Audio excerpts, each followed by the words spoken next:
Hey guys, welcome to the show. Tonight you're seeing a pre-recorded version of our normal Facebook Live, so it's not really live. But you're gonna see a lot of different stuff tonight. We've done some new stuff. So I got some great tips and tactics for you tonight. But I got AJ McWhorter here from the Hobie Bass Open Series, talking to us tonight a little bit about Hobie because I'm gonna be sitting in the cabin at McCurtain, chilled and watching this with y'all tonight. So, AJ, thanks for jumping on tonight. Happy to be here, man. You can't get to Oklahoma from Eastern Tennessee without running right by Arlington and S.Y. Wilson. So I gotta swing through and see the folks over here. They've got a little bit of everything. Every time I come into this store, they've got something new and a good stock of it. And it's also days like today and this week when the weather's as nice as it is and warm and sunny. It gets you right-minded for upcoming water season. So if you've got a kayak or some fishing tackle or anything like that on your mind, or just the new apparel to get into the spring and summer season that it's upon us, get in here. Kayaks are going to be tough to come by for a while this year. Everybody's trying to get out and enjoy the water, but these guys have a decent stock right now, and they're going to be getting boats in throughout the entire year. You want to make sure you get your name on one, and you can tell them a little bit. Obviously, they sell the Hobies. What else do you guys sell? Well, we sell Hobie, New Canoe. We'll have Jackson coming at some point in the next few months as well. But you know, Hobie, everybody knows Hobie's my favorite. It's my favorite too. I can pick any boat out of the whole building, and I have my little Hobie Outback down there. I was showing AJ some of the upgrades I've done, and you guys will see some. We'll do a few videos while I'm at Broken Bow. So that's where I'm headed. Me and him are both headed the same direction. We're headed to Broken Bow, Oklahoma for the third stop of the Hobie BOS. That's right. You get to fish though. I'm there as an employee, tournament director. Anybody knows tournament directors knows they don't have very much fun on tournament days. But you know we've got over 100 registered already, and it's going to be a really good event, unique fishery in the southeast corner of Oklahoma, and you know there's largemouth, smallmouth, spots. It's going to be it's that time of year, early March. Warming trend. It's a clear fishery though, so you know it's going to be interesting to see how it shakes out. But I think there's going to be a bunch of fish caught. I think there will. I mean, you know, that lake's really known for having a really good population of fish anyway. And you know, in doing research and everything, and looking at everything, you know, it's always that guy that manages to catch that one big largemouth, that 8-10 pounder, which is actually known for having a lot of those big bass. They stock it with a lot of Florida strains every year. Florida strains in clear water in spring, though, can be really, really tough. So it's going to be interesting. I'm staying, like I said, I told AJ, I'm staying on the north end of the lake up around McCurtain. Farthest boat ramp I can get north, closest to the river I can, in hopes if we get enough rain that we get some dirty water. Because this is not my wheelhouse. This is not the kind of thing I like to fish typically. I've done it. I mean, I fished Greer's Ferry a lot. I fished Table Rock and Bull Shoals and some of those clear lakes up in northwest Arkansas. And this lake is a lot more like those. I mean, when you think of Oklahoma, though, you're typically thinking like Sardis and Eufaula, and it's that shallow, muddy, dirty water kind of lake. And when I first saw Broken Bow hit the schedule, I was like, oh, cool, that's going to be right up my alley. And I started doing my research, and I was like, oh, crap, maybe not. And see, I come from an area in Kentucky where we spend a lot of time on like Lake Cumberland and Dale Hollow, Laurel River Lake, and you know I spent a good amount of time going up north and fishing like Lake St. Clair, and you know so clear water is definitely something that I've always been comfortable with, but it does present new challenges, and I think that's one of the reasons I always enjoyed it is because. One, it is challenging, but it really appeals to the way that I like to fish. I think this tournament is going to be something where you're using smaller baits, a little bit deeper, a little more finesse approach, finesse jigs. You know, a lot of money gets won on a Ned rig. I think it's going to definitely play in this tournament.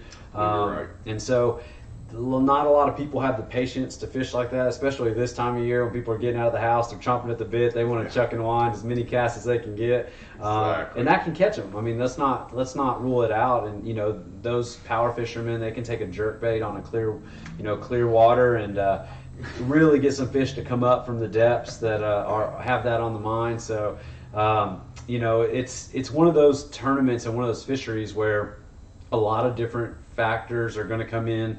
A lot of different techniques are going to play. But like you said, getting those 1 or 2 big bites each day is going to be the deal. And this is that time of year where those big bites can be a little bit more available as those fish start warming up a little bit and they start working from the depths up a little more shallower and becoming a little more available. Yeah, you're exactly right. And these guys will tell you, I love to throw a jerkbait, and that's the one thing I am looking very much forward to for this event, is getting to go throw a jerkbait a lot. I threw one at Pickwick some this weekend, caught a bunch of fish. Not the right size fish, but a bunch of fish, so it was fun. So I got my practice in for that in that way. There you go. Well, Pickwick's got a lot of tournaments hitting it this year. Oh my God, the pros are going there quite a few times in different levels, and then the BASS kayak series goes there a little bit later this year, and then Hobie ends the season. In September. Yeah, that's our season ender in September. And September's always one of those challenging times of year, but but it'll be a fun one. It'll be good. It'll be good. I'm kind of ready. I feel like this is our last pre-spawn tournament. I know that Dardanelle in April can be kind of a mix. It can be either or. But as far as like a full-on pre-spawn, I think this might be our last one. Yeah. And then we just run into those April, May, and June tournaments, and should be it's fun to follow a schedule and how it changes. Yeah. Not just in parts of the country, but as the seasons change as well. Yeah, no doubt. Dardanelle, speaking of Dardanelle, that I will be there for that one as well. That's an old home fishery for me. I fished it for years, over the years. And April, that mid-April range, we could be in full-blown spawn. We could still be in pre-spawn depending on what the water does on the river for the next couple of weeks. Or we could be full-blown post-spawn by then. You never freaking know what you're going to get up there this time of year. And we could have all three going. So, we're 1st of March, and we're mid-60s and sunny, and we all get excited when that happens. But I got a feeling that we're not going to have this all of March. Well, I was looking at a Facebook post the other day, and it was going through the seasons in the South, and we're in like the fake spring. So there's the for sure we're going to get cold again. I mean, look, we've had April 1st of April, very end of March. We've had snow 2 out of the last 3 years here, so it could change again. So please, no more snow like what we had 2 weeks ago. But yeah, watch those potholes on I-40 if you're coming east or west right now. It is brutal out there. Yeah. So for the guys that are interested in a Hobie tournament, what entry fees $250, $260. $260. But at $260, I got a lot of bass guys that fish BFLs and fish some of these other pro level or semi-pro level circuit kind of stuff, and they're paying $200-$300 for a tournament. Payouts aren't anywhere near as good as what you see in a Hobie tournament.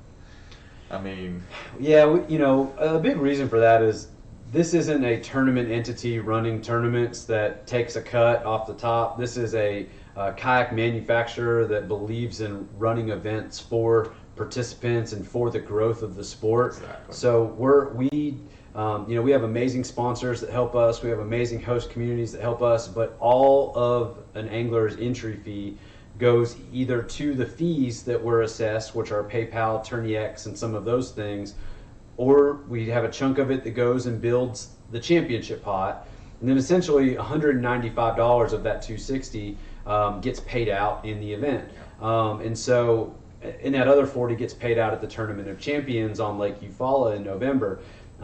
So we're building the pot for our championship, and then we're paying out $195 per person at each event. And when we had 175 at Lake Seminole, first place took home $9,200. Nice paycheck. Very nice, very nice, and he deserved it. He had 2 awesome bags of bass. But we paid out 18 places. Yeah, even our buddy Justin got $700 for 18th place. Yeah. I mean, come on.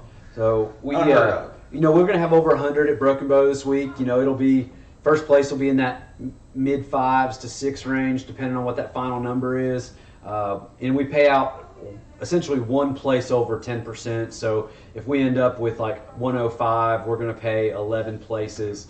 And even that last place money is going to be flirting with like $800-900. And you know, we've got a I'll good, take that one. no doubt. Hey, any money's good money. That's when I set up this pay scale. That was what's really important to me. I've fished other tournament series where like 10 guys get $5 over their entry, Yeah. and they're in the 20 to 30 range. And you know, it's nice to get a check, and you appreciate that. But at the end of the day, you know, you want that to be, in my opinion, I think you want that to be a little more. You want to feel like you actually won money. Just getting your entry fee back at this level of fishing doesn't seem to be, it's just not ideal. So when I had the opportunity to create a pay scale, we kind of went away from that. That 10% is a really good, I think it's a really good number, because I mean 90% of the field essentially goes home with nothing, or you know, maybe 20% of those guys go home with a prize from our sponsors. So really it's tough because so many people come and they go home empty-handed, but you know, that's fishing. And we try our best to still provide a good experience with COVID restrictions. We don't have the gatherings that we used to have. We used to feed all of our anglers on Friday night and make it more than just a tournament, especially the night before, because so many people invest so much money and time to come to these events, and we wanted to make sure that they had a good experience. We wanted to make sure that they were in a tournament that was ran well and that they felt very comfortable with everything. Especially newcomers to the sport, that it's their first time running a kayak tournament or their first time fishing at a high level, national level. Yeah. So, you know, it's just those things are what's really important to me as a tournament director. I used to chase, you know, the competitive landscape in kayak fishing, and fish the local stuff and national stuff, and had mixed success, but I was a kayak angler first, and I was a competitor in these events, and I think my perspective really helps our tournament series cater to the angler, and that's something that I work for in every event, and appreciate the staff that helps me with that to provide the best, if not one of the best, platforms for competitive kayak fishing. I agree. I mean, I can do nothing more than commend you guys on what you do. My first one was last year. I fished that first Kentucky Lake one, and I was so impressed at how well it's run, but not just how well it's run, but the communication. And that's one of the things that I see in a lot of tournament circuits is a lot of times lacking, is that communication piece. And you've done such a great job with that part of it. There's really if you have questions, you're really just not paying attention, to be quite honest. I didn't say it, he did. But I mean, you know, you go into a lot of groups, and you know, there's really no communication. It's just like, be at the boat ramp this time, we're gonna blast off. But with you guys, you know every little facet of it. If you're paying attention, you're following the social media, you're following the website. I mean, you've got a killer website for the group. We can go back and we can go look at pictures from each of the tournaments. We can go get results, and we can go look at all the different pieces. And it's just such a well-run organization. Not surprising coming out of Hobie, but quite frankly. But well, you know, it took us a couple years to get the website up and going. And you know, the thing is back to my point about us being a kayak manufacturer, a worldwide kayak manufacturer, we're also not that big when it comes to staff. And so, you know, everybody that's running this or helping run this series has 100 other jobs that they're doing day to day at Hobie or outside of Hobie. And so it just really does take a good team that's willing to kind of sacrifice a little bit of their extra time and put this together. And that's just their belief in this sport, and these anglers that are chasing this is really, you know, evident in what they continue to put into it. And, you know, with that said, you know, we're not perfect, and we are going to slip up, and we're going to take longer to do things than we'd like. And, you know, I think the anglers really, like to your point, we communicate that as best we can. We want people to understand that we're working to try to make those things go and get better. And, you know, the patience that the anglers have with us is appreciated, because they know we're working for them and we're doing this for them. Whereas others, you know, might be doing it for multiple reasons. Right. You know, that's why we're doing this, is for the anglers and for the growth of the sport. And it's as a competitive angler, I want to hear the things that you say and that these other anglers say, because that's how I know that we're putting a product out there that anglers are proud to travel over the country and fish, and it's exciting. Yeah. Well, guys, this is where I'm at this week. I'm going to be playing around out here on Broken Bow, having a good time. Y'all enjoy the show tonight. We got a lot for you. I got some stuff from Jimmy. I got some stuff from a lot of other folks. We got some new stuff going on here at the store that I want you to see. But AJ, appreciate you coming out and doing this with me tonight on your way to Broken Bow. And we will see you guys soon. Thanks, guys. So new here at SY Wilson, we have Hook Fishing Apparel. So old line's been around since 2014, but it's they got all kinds of great clothing specifically designed for fishermen. So we wanted to show you guys some of that today. I got my little buddy Meredith here. She's going to tell you a little bit about what she's wearing and then some other pieces. Yeah, so I actually have on the one of the hoodies in this material. They've got navy and they've got mint. Lichen, it's a light green. That color. It's super comfortable, really lightweight, really breathable. And one thing I really love about them is they're UV 50, which means you don't have to wear sunscreen in the places obviously that you have the t-shirt on, which is great. Don't have to worry about getting sunburned. Yeah. So great stuff. And they've got a lot of different versions. Mm-hmm. They got regular dry fit shirts, tie-dye, fish on them, all kinds of different stuff. They've got some regular little cotton shirts with their logos and with the fish, and all kinds of other logos as well. So great stuff. This is the Icon. This is one of the new shirts. It's got a little zipper pocket. You can throw you a little bit of cash, your ID in here. You want to jump off at the boat dock and go grab you a burger, some fries, a Coke, whatever, and you don't want to have to tote your wallet and everything else up. You can just tie your boat up and you're good to go. So one of the other cool things that they have is shorts, and they've got some neat stuff there. Yeah, so these are actually hybrid shorts, so you can wear them as regular shorts, swim trunks, or anything like that. They are actually made from this thing called Reprieve, which is basically they make it, you see this little green water bottle, they make it out of plastic water bottles, which is really great for the environment. They're recycled, and they've also got Teflon in them, which kind of like, cooking pans, they're stain resistant. Yeah, and the beautiful part about that, guys, is look, you guys all know we get out there on the boat and you get grease on your shirt and your pants. You get fish blood, all kinds of other stuff that you get on there, and you take it home to your wife or your girlfriend, and they're fussing at you because you done messed up this new clothes that you just got. So it's a good way to avoid some of that argument as well. But all kinds of great new stuff here at the shop with Hook. So come by and check it out. So new here at SY Wilson, we have Hook Fishing Apparel. So old line's been around since 2014, but it's they got all kinds of great clothing specifically designed for fishermen. So we wanted to show you guys some of that today. I got my little buddy Mary. All right. So for our next segment of the show, I've got Mr. Josh Holly from Kaizen Realty here with us tonight. Appreciate you letting me come in. All right. Well, he won the West Tennessee Puddle Jumpers inaugural tournament of the year for 2021. You and Mr. Carroll. Yeah.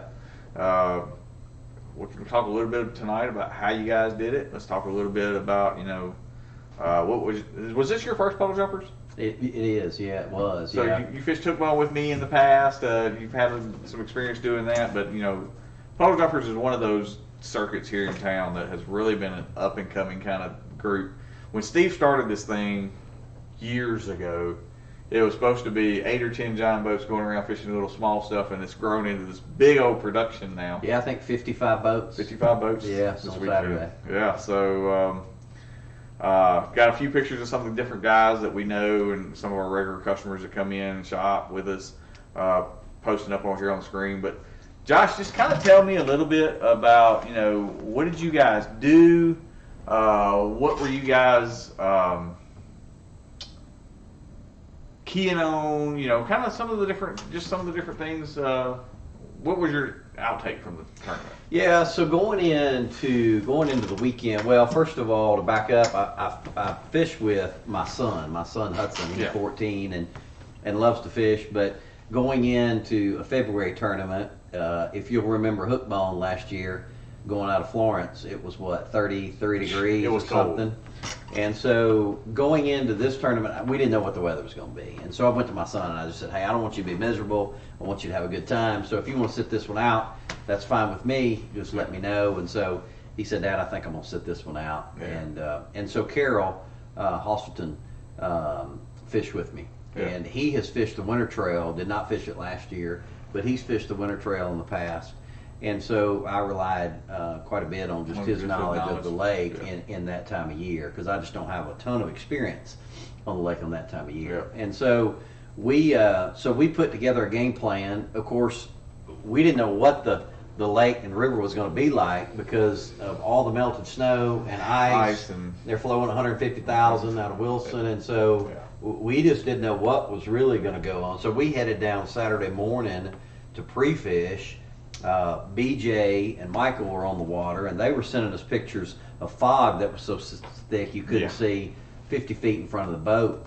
And so we ended up going to Florence and putting in, and we had a list of 15 places that we wanted to hit. Right. Run and gun and just kind of see what kind of water we could cover and see what the fish were doing. The water in Florence area, the water, there was a lot of current, which BJ was telling us there wasn't much current in Pickwick. Right. And out of Yellow Creek, he was just like, man, they went to Tom Bigby, and he's like, man, it's just clean as glass, and there's no current. And so there was a ton of current, and the water wasn't really muddy until you got further north. And so we just began hitting spots, and we were cranking some rattle traps and just kind of covering some ground. And we got to our 5th spot on our list that we wanted to fish, and pulled up, and they were there. Landed on. And so we realized really quickly that they were there, and we caught some 3 and 4 pounders, and we had considered leaving, but we said, you know what, let's just have fun when we can have fun, because they may not be here depending on this weather and current and water and clarity. And so we loaded up, and we were very concerned about Sunday morning because the fog. We knew if the fog was thick, we weren't going to be able to make a run down south. Right. And fortunately, some wind came in Saturday night, a little bit of rain, and Kept out of bay. yeah. And so we made the run down south on Sunday morning, and got to our spot, and we fished for about 10 minutes, and I mean, not a bite. And we thought, well, either they've moved out, they've turned off, something has changed. And between, I guess from the first 10 minutes to the next 25 minutes, I had 18 pounds in the boat myself. Yeah. And of course, by that time, we knew very quickly they were there. They were there. Yeah. They didn't go that far. No, and at 9:17 they shut off, and I know that's because I was on the phone with my wife when I caught the last fish, and then we fished for an hour and a half after that, and nothing. Never got another bite. And we were fishing, from 3 to 4 foot a ledge that dropped down to 9 or 10 feet, and ripping rattle traps, and they were just hammering them. Yeah. And so we left there and made our way back towards Yellow Creek, and we had several spots that we wanted to hit. Nothing. We were trying to catch a big, and then we landed on one spot that way we're covered up again. So it was almost like they were just clearly, by the results that everybody were having or lack of, for whatever reason, those fish were just stacked up. Yeah, well, they're looking for those little current breaks and eddy breaks and that kind of stuff. And I know the guys in third kind of were in the same boat. They got out in that fog on Saturday and just couldn't get any further. They got a little nervous. Yeah. We're going to just pull over here. We'll fish a little bit, and landed on a set of fish. Yeah. I mean, and come in on, caught them again on Sunday. Yeah. Just happened onto they said caught them all on a 100-yard stretch. Yeah, and that was the same thing with. Actually, we caught them. We caught all our fish pretty much in a 100-yard stretch. Yeah. They were just stacked in there, and that happens a lot this time of year. Yeah, it does. It really does. I mean, I've got a video from 5 or 6 years ago, me fishing a little pre-spawn area, and literally caught 22 pounds off of one cedar tree. Yeah. I mean, they were just all right there in this one Yeah. spot. You make a cast in, you catch one. In 7 minutes, I mean, just boom, boom, boom, boom, boom, and done. Yeah. And Yeah. once you spooked all of those off, you were just finished. Yeah. So it was. So we came in and we weighed in to 21.83 pounds, and with 5 fish, and our biggest fish was about 5.5. We missed. I think big fish was 5.82, 5.86, something like that. Yeah. So man, it was just a great day. The rain held off. Oh, It was good temperature. The sun didn't really come out to warm it up too much. It was pretty windy, but I mean, overall, for what we man, thought it we was were just going to a have, great day. it was a great day. I totally woke up expecting to get up and be cold and wet all day. Yeah. And when we left the house at 3, I walked out the door out of the garage and I was like, holy crap, I got a hoodie on. I got to get rid of this thing before I get in this truck. Yeah. And it was like that all day. It was a gorgeous, gorgeous day. Yeah, we had a great day. We were, the hard part is when you staying motivated when you got a good live well full. It's hard to really continue to churn and continue to and to be. And Carol, we figured out at weigh-in what was wrong. But man, at like 10:30, he hit a wall. He's like, man, I don't know what's wrong.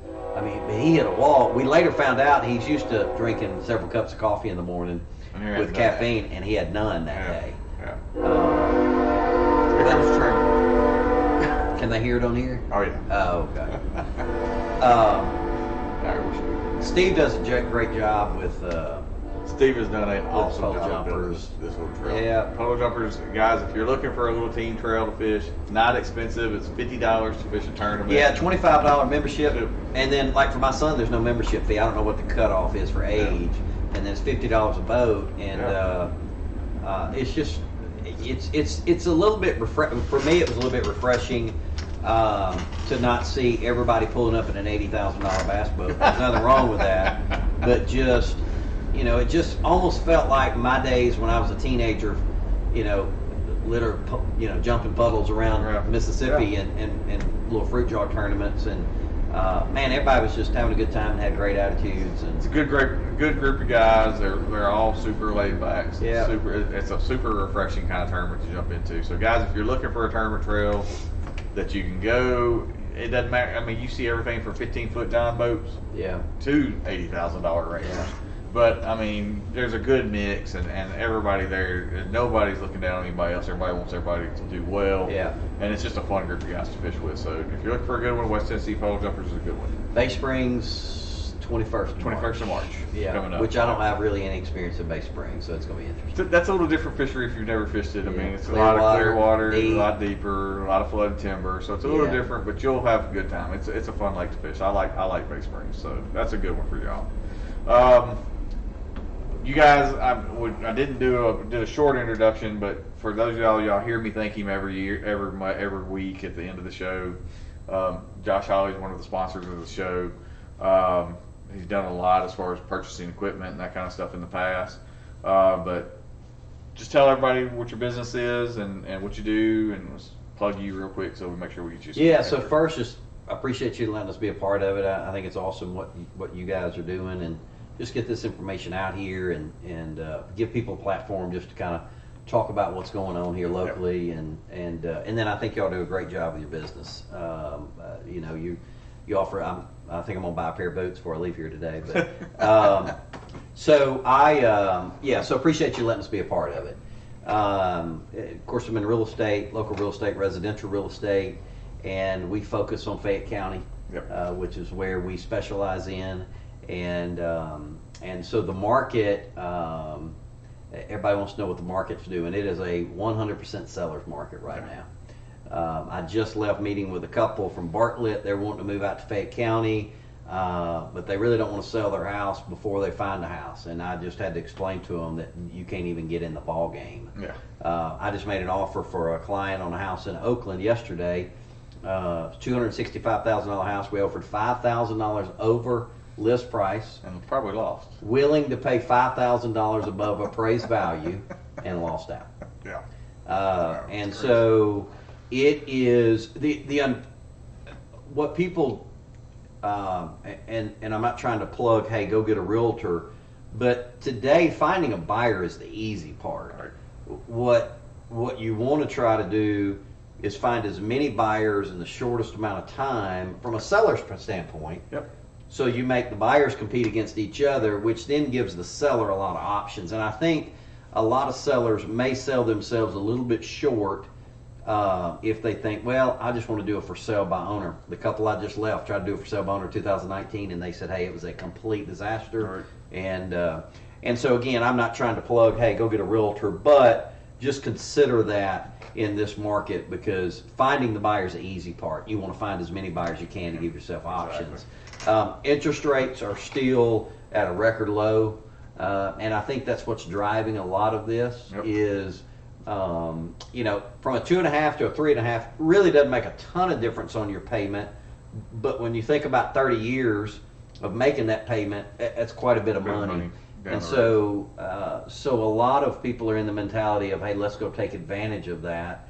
And then there's just a lack of inventory across the board. I was talking to a Mississippi agent. There's a total of 150 houses on the market in all of DeSoto County. Crazy. And so there's just not a lot to choose from, and those buyers are just having to get real creative.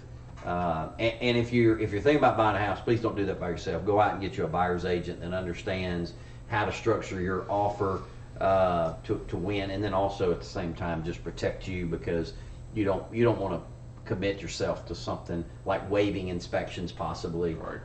that will bind you into something you may regret later. Yep, that's exactly right. So how does somebody get in touch with you if they're looking for? Yeah, so you can check us out on our online at joshhollyteam.com, or you can check us out on Facebook, where we do most of our interaction is on social media from a standpoint of keeping everybody updated with what's going on in the market. And so you can reach out to us there, or you can call me or text me at 901-591-7556. All right. And be glad to, we want to be a service to those, even, if you don't do business with us, but you have questions, you're thinking about selling your house, or you're thinking about whatever the case is, we'd love to just be a resource for anybody that needs us. Yep. All right. Thank you, Josh. Appreciate it. Appreciate you being on the show tonight. Appreciate you having me in. And look forward to seeing you down the road at one of these other tournaments. We'll be there. All right. Hey, y'all. Just wanted to talk to you real quick. We're going to be at the open house boat show at Boat Warehouse in South Haven. What's the dates? March 19th through the 21st. March 19th through the 21st. So, guys, great opportunity to come out, look at some boats, come see a few vendors. What all you guys are going to have going on that weekend? We will have our reps from Lowrance, Humminbird, Gorman, Power Pole people will be there. Of course, we'll have primary tackle, Peanut Craft Lures will be there. Plenty of boats to look at. We'll have our full inventory of pontoons, fishing boats, aluminum, fiberglass, and wakeboard boats. Awesome. So what brands do you guys carry?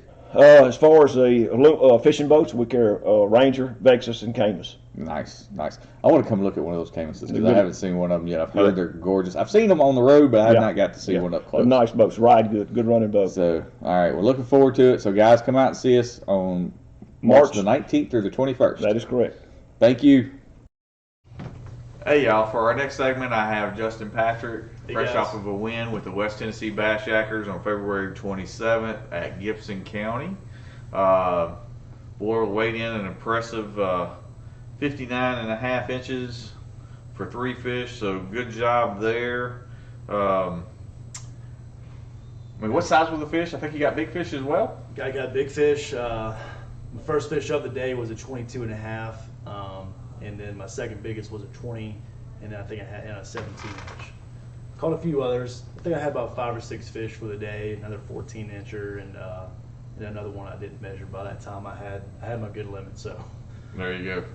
Well, 60 inches on a 3-fish tournament. I mean, that's basically right at 60. That's basically 3 20-inch fish. Yeah. I mean, that when I won last year, I was going to catch 60, and I ended up with 60.5. But once you catch 3 basically 20-inch fish, there's not a whole lot of improvement you can do at that point. Right. Unless you just have a phenomenal day. Yeah, it was kind of later in the day that I caught my final 2 keepers. So by that point, the time was wearing down. You kind of hear the rumors around the lake of it's tough, and I mean it was tough for me too. So I felt pretty confident. Yeah. So, just give us a little bit of insight. I mean, what was the water temperatures and? Yeah, just kind of little, paint the picture for you guys. I mean, most of the lake I was seeing about 42, 43 degree temperatures. It was really muddied up, all that snow that we had, and the lake is really low right now. I mean, it's about 4 to 5 feet low. So, all that exposed bank, with the mud and clay, and we had rain, on Friday, and then all the way up until like Saturday morning, about an hour before the event, it just kind of finally cut off. But it was really, really dirtied, and but I found a couple of areas that were 45 degree, water temperatures. So,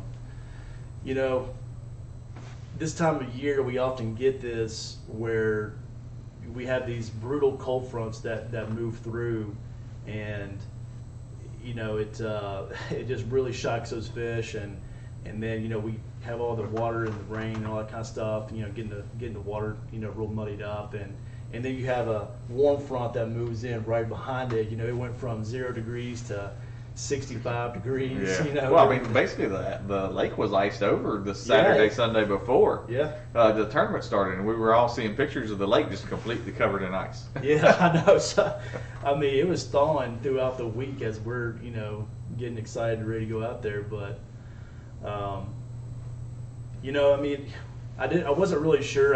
The last time I had seen the lake was about a month before I went out there, and and it was pretty clear water conditions at that point. Still real low.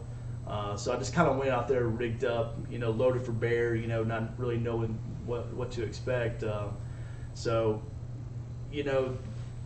what happens when we have these situations where you have these massive, conditional changes going from, these cold fronts to these warm temperatures, it kind of triggers somewhat of like a fake spawn transition, and especially, it takes 2 to 3 weeks really to of consistent warm weather to get these fish moving up and stuff. And I figured that we probably wouldn't see a major movement of fish up, up shallow. But once I got out there and saw the dirty water, my game plan changed, and I was going to start targeting those main lake points, those secondary points, and looking for those fish just to kind of move up in the water column. That's what they're going to do. They're not going to make those big changes to the movements to the backs of the creeks and all that kind of stuff just yet. Especially those big fish, they're just going to kind of move up vertically, get up right next to those banks, and that's where I caught that big one real early. Was just, shouldered up to the bank, in about a foot of water, So was he on some wood, or was it just a bare bank? Or? I think, at the time, when I started fishing the point, I was kind of fishing it from both sides, and then I got right next to it, was parallel on the bank. And later on, I discovered that there was a little bit of wood right there, a little stump, but it was just right up next to the bank. And that's where he was sitting, tied on the black bass tackle, spinner bait. Beat me to it. I was fixed to ask that question. What did you catch him on? Yeah, double Colorado blade, number 5 with number 4.5 behind it, and put a little white boot tail swim bait on the back to give it a little extra thump, and when you have those really muddied up conditions like that, you've got to throw something that gets their attention. These fish, depending on their size, they're going to have roughly 3 to 6 feet of detection around them where they can use their lateral lines to feed. But in those really muddy water conditions, you've got to make a lot of casts from different angles and use those baits that are going to get their attention. Yep. Well,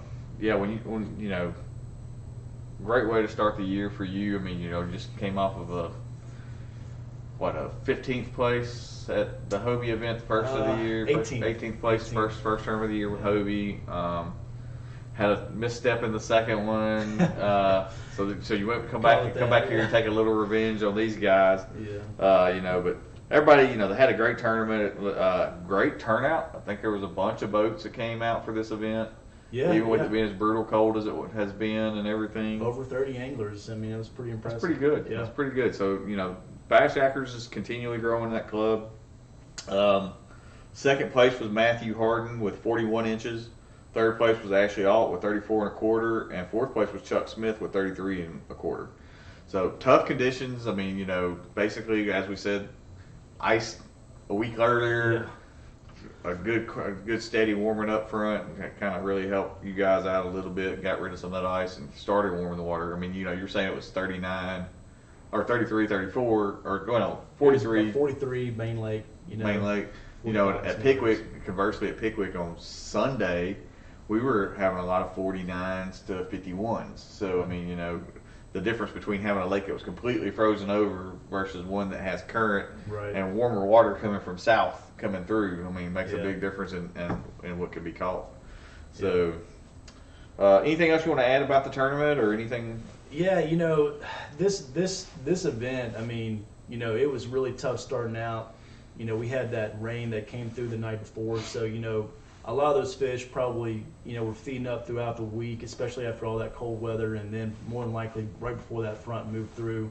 But later on in the day, you know, when I caught my other fish, that's when a lot of other guys were catching their fish too. We had a little bit of wind pick up, and you know, I was on this flat just on the opposite end of the lake. In fact, I was about to go back to the spot where I caught that big fish. Oh, yeah. And you know, I just had a little hunch to go and visit this area that I'd fished in the past. I caught one fish there a couple of years ago, and all it is just, you know, you have the flat and it's just a little bit of a drop off right there, and got around there, a little bit cleaner water, and tied on a lipless, one that you special ordered for me actually. Yep. Great color. I think it's called Tennessee Shad 2.0. Something like that, yeah. Something, yeah. Yeah. Really good color Right for out. that slightly stained, you know, water conditions. But I mean, they were in there. Bait was everywhere. But you know, the most important thing is, you know, in these kinds of situations, you can't get yourself discouraged. You got to just keep fishing.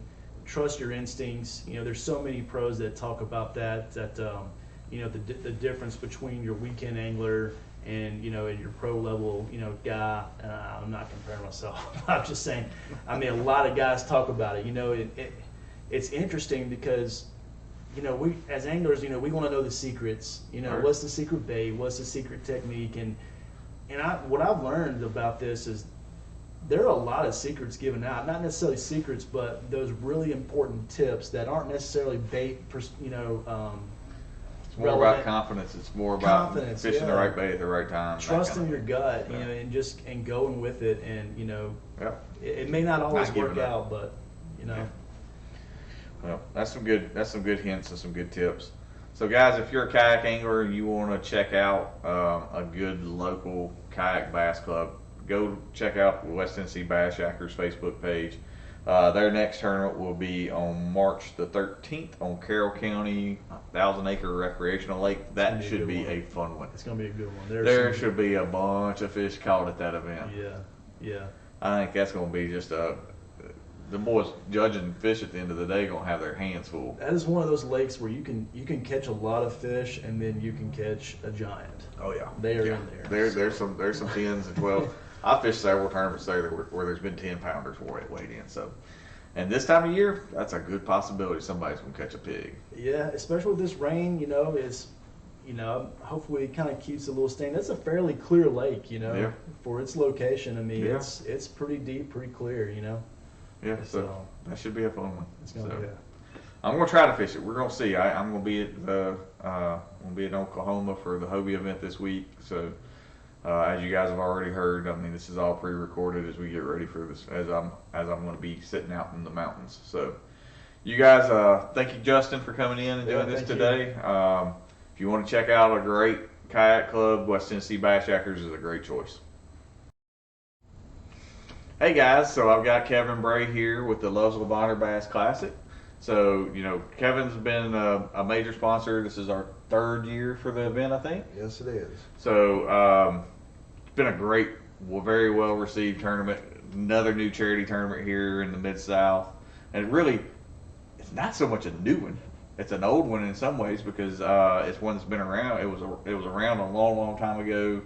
You know, charity tournaments kind of went by the wayside for a little bit, and you guys and the guys from Hookbone decided to bring this one back up and really bring it back, and y'all have brought it back in a big way. No, it's really exciting. I cannot thank David, BJ, and Tommy enough for spending their time. 'Cause believe me, they'd love to be fishing again. I know they would. I know they would. I'm telling you.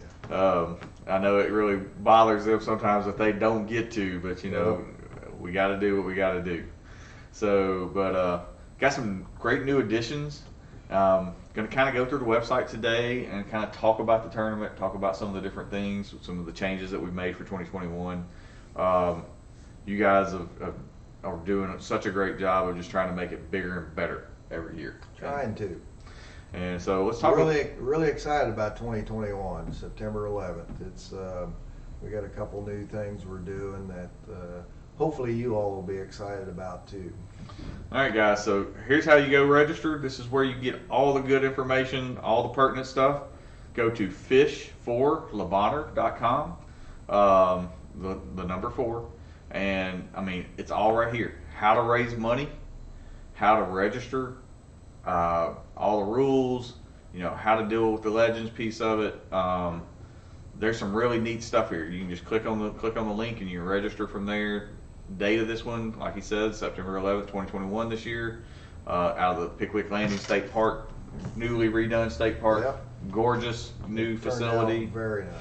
So I'm looking forward to going and seeing it. I have not been in there yet since they've redone it, so I'm really looking forward to that. But you guys did something new with the Le Bonheur Legends. It's a big way to fundraise for this event. And you guys have added some new perks and some new levels and that kind of thing.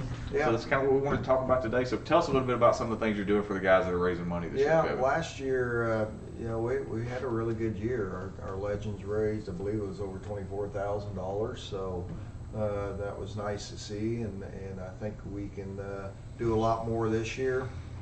Still, to qualify to be a legend, you need to raise $1,000 or more for the kids, and then the top 20 fundraisers are true legends, and they get to launch first, boats 1 through 20.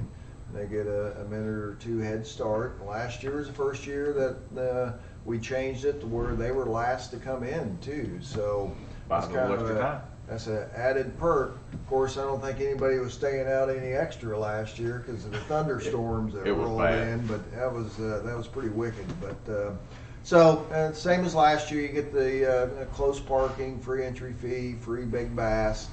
One of the things we added new for this year is anybody that raises $3,500 or more per boat, they'll get the same things we normally have, but we're also going to throw in a Friday night stay at the lodge along with dinner at their new awesome restaurant with all of us, so we can get together the night before. Then anybody that raises $5,000 or more for their boat will get the same thing, but they get free nights for Friday and Saturday night, which is nice, especially if you're traveling very far. And then a meal again the second night. So we'll get to eat together a couple nights out there, and really appreciate what everybody does. So hopefully we got a lot of people that's already started raising money so they can get up above that $1,000 mark, so we can help the kids out. It's been a very tough year for Children's Miracle Network hospitals for donations, as everybody can expect with COVID. So any extra help that we can give them, the better. And then one new thing off to the left we added this year too is, talk to your friends, any businesses, if they just want to make a donation, whether it's $5, $10, $50, $100, whatever, they can click right there in the gray and they can go in and make a donation that'll just go to the kids at the hospital. That's awesome. So that's a great addition. One of the other things is you guys, this tournament got quickly known for the payouts. First place is $10,000, second place is $5,000, third place is $2,500, fourth place is $1,000. Great payouts. I mean, hard to beat. One of the best payouts here locally in charity tournaments for sure. But they got added to the White River Marine Group contingency program this year. That's awesome. So if you are in a Ranger contingency program, qualified Ranger, Nitro, Triton, you can get an additional $7,000 up to. depending on the boat, year, model, all that kind of thing. So if you haven't looked into that, I mean, if you're fishing a lot of these other circuits as well, BFLs and some of those, this is something you got to look at if you've got one of those newer boats. And even for some of the older boats, there is still some contingencies there as well. So, but that's a great way to add some money. Somebody could win possibly $17,000 out of this tournament. That's huge, man. We're really excited they came on board with us, and hopefully years going forward, we'll be able to keep doing it. There you go.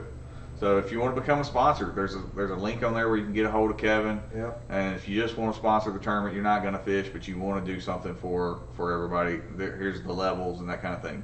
All the information about the tournament is right here on the website. You know, there's an about page. It talks about all the different things. The story, Children's Miracle Network, loves how this all got started. Another registration tab. We want to make sure you guys get registered. Register early. Don't put everybody through all the stress that y'all always do. I told Kevin the first year, I said, fishermen are procrastinators. That's what they do. I'm telling you. So everybody waits till that last minute to let go of that money. But you can get your rules here. You can download all the pertinent forms, you know, all the different stuff you need. You know, the flyer, you can a donation form, the waivers. That way you can have all that stuff done and completed when you go through registration. You know, event rules, if you want to download them, print them, if you do better reading off of that way. Yep. Who are the sponsors, past year's information. This is a neat piece because it shows 2019, the drone. Yep, that was really cool having the drone, but with the rain, we didn't get to put one up last year. So it's a really cool video. I really like it, especially the opening shot when you guys are all out in the water and it's still dark and you just see your lights. Oh yeah, man, I love that. That's really, really cool. So I mean, you know, that's the other thing. You can go see pictures from 2020 at a glance, the 2019. You can see past results, so you can kind of see and judge, okay, where do I need to be in order to win this thing? Yeah. It gives you a good indicator. I mean, because it's amazing how tournament to tournament, how this stuff is so close. I mean, you look at the first few for the first 2 years, and it's such a close and completely different weather. Completely different weather, completely different conditions. First year was so hot and miserable out there in the sun. Then last year was raining, thunderstorms, lightning. Yeah, I mean, it's crazy.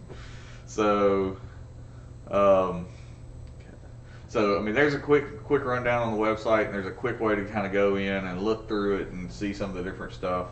And hopefully we'll have some good guests too this year. Yeah, I'm look forward to some of those announcements as we go forward. We get through COVID. I think we'll be able to do a few things. There you go.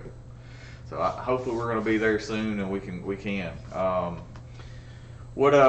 Anything else that you want to talk about as far as the tournament goes that you can think of? No, I just wanted to appreciate you coming over and doing this so we can get it out there and talk about the contingency payout. Really excited about that. Excited about adding some hotel rooms and being able to have dinner together out at the lodge for anybody that raises the money for the kids, and I'm really excited about it. I mean, it was a good year last year. It was tough on going out and getting other sponsors. So, like I said, if you know anybody that wants to be a sponsor, please have them reach out to me. Yeah. And pretty easy to get a hold of.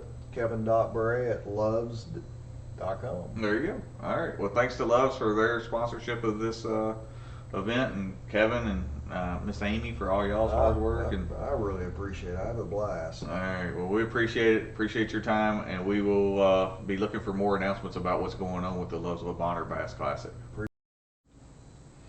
Hey guys, so that was one action-packed show with a lot of information. Maybe a little too much information, quite frankly. So I hope y'all enjoyed it. I may have packed too much into this one.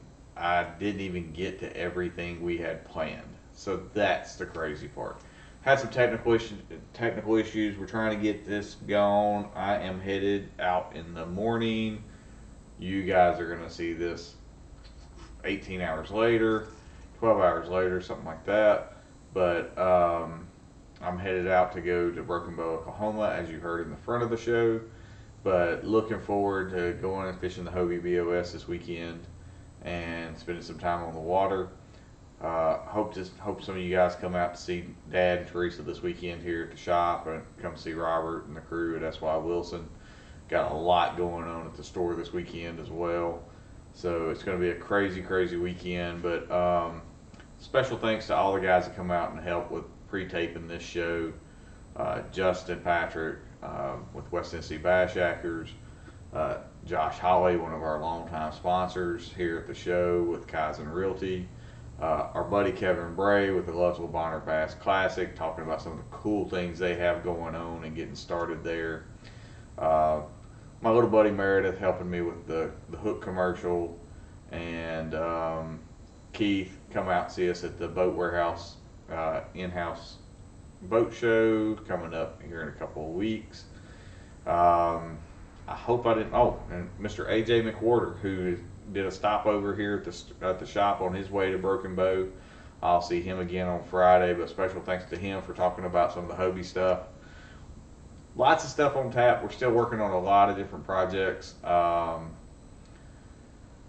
going to start trying to download some of these pieces so you can just watch bits and pieces of the YouTube channel. But if you haven't, go subscribe to the Mid-South Bass Fishing YouTube channel, Black Bass Tackles YouTube channel, Jimmy Washam's YouTube channel. Didn't even get to Jimmy's segment that I was going to do on tonight's show, but I'll try to share it on social media here in the next day or so as well. It's on Fishing with Rapala DTs. Got some new stuff coming out in the very near future with some of his new things going on as well. So another thank you to Larry Carroll at Central Defense Staffing, Michael Mulbauer at BA Motors for everything that they do, and of course David Thomason and BJ Phillips and all that crew, Tommy Skelton, for everything they do as far as helping with getting all this together. So guys, thank y'all. I hope you have a great weekend. If I don't talk to you in the next couple of days, I hope y'all catch them this weekend, and I look forward to hearing from you soon.